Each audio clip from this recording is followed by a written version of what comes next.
Ooh, I'm excited to talk about today's topic, visualization. This is, without a doubt, probably one of the things that has helped me the most in the last few years. That is, when I hit adversity, trying to use my mind to visualize me getting through it and me being okay and me being happy and having a positive outcome. So I'm so excited. Today we're going to unpack visualization. What does it mean? How can you do it? What kind of impact does it have? And the burning question, and I think I actually asked this in my first video, is it proven by science? And the answer might surprise you.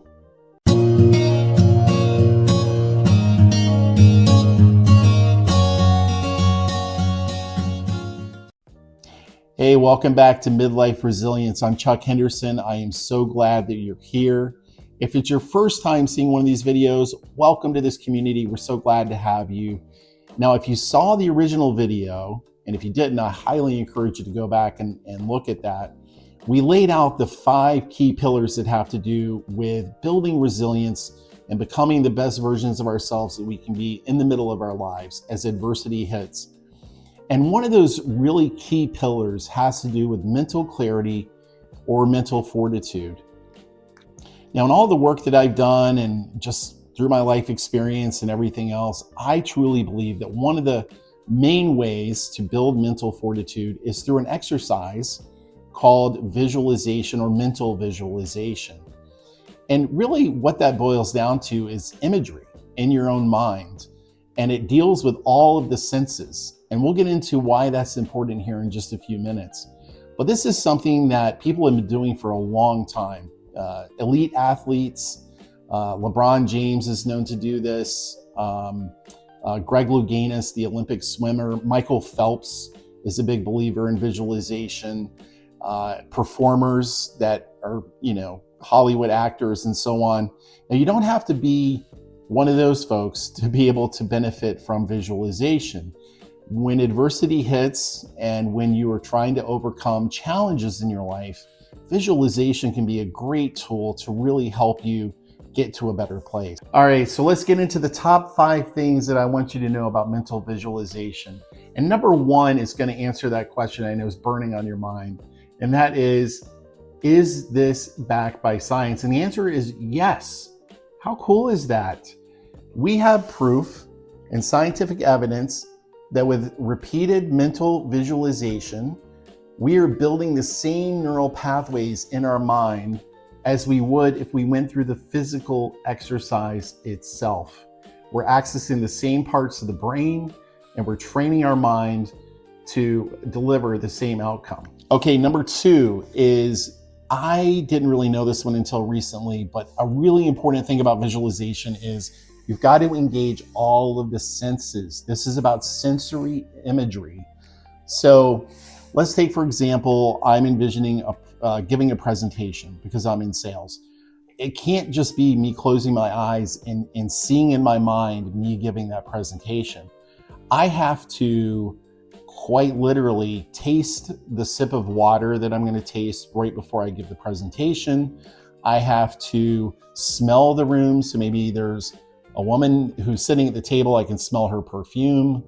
I have to hear the noises in the room. So science has proven that engaging all 5 of the senses is really the key. Otherwise, yeah, you're going to get kind of prepared and you're going to probably calm some of your anxiety. But engaging all of those senses is really the key to success. All right, number 3.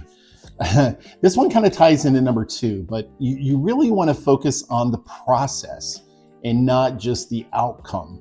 So let's say that, let's tie it back to resilience and stress and all the things that we deal with, right? Maybe you are facing a really, really stressful conversation with somebody in your life that, you used to have a great relationship with now, and now it's not as great, right? So instead of focusing on just the outcome, in other words, visualizing that conversation ending and it having gone well, you want to also take in through all those senses, you want to take in also the process. So you actually having the conversation, you initiating the conversation, you handling any stress that may come up during that conversation. Maybe there's something that they say back to you. You go ahead and kind of envision that in your mind and you feel those emotions so that it all plays into that sensory imagery that's so important.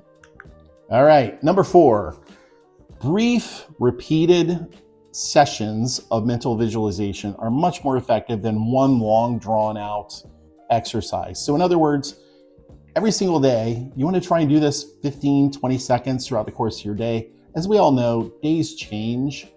That's part of being in the middle of our lives, right? You think your day is going to go one way and then you have an issue with a car, or somebody in your family upsets you, or, now you've got a sick child. So, what you visualize in the morning may not be what necessarily is going to happen in the afternoon or the evening. So those brief repeated sessions also help build that muscular element of this and help to really reinforce to your brain and build those neural pathways, what you're going to be doing and how those situations are going to go throughout the course of your day.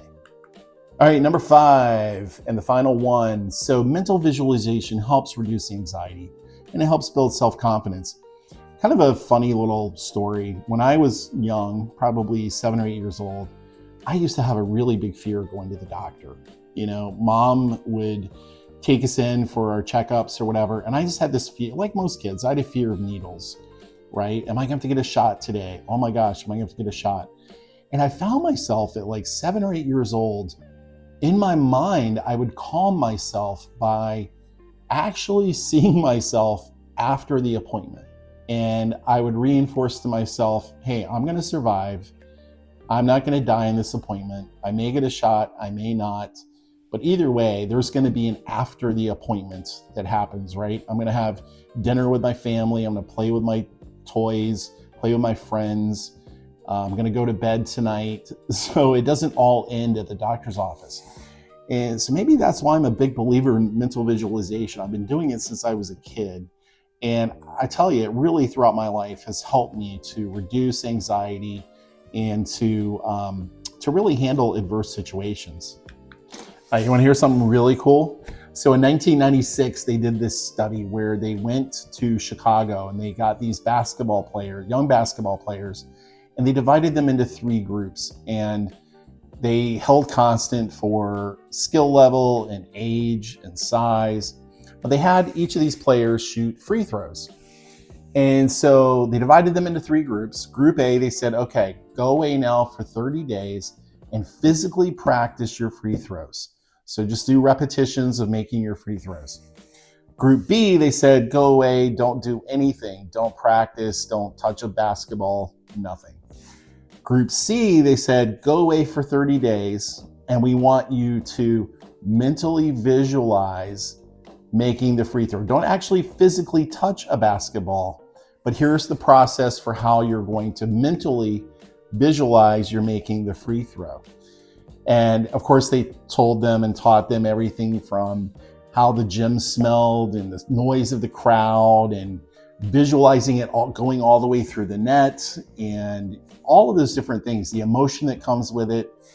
So those were the 3 groups. And then after 30 days, they brought them all back and they had them shoot free throws.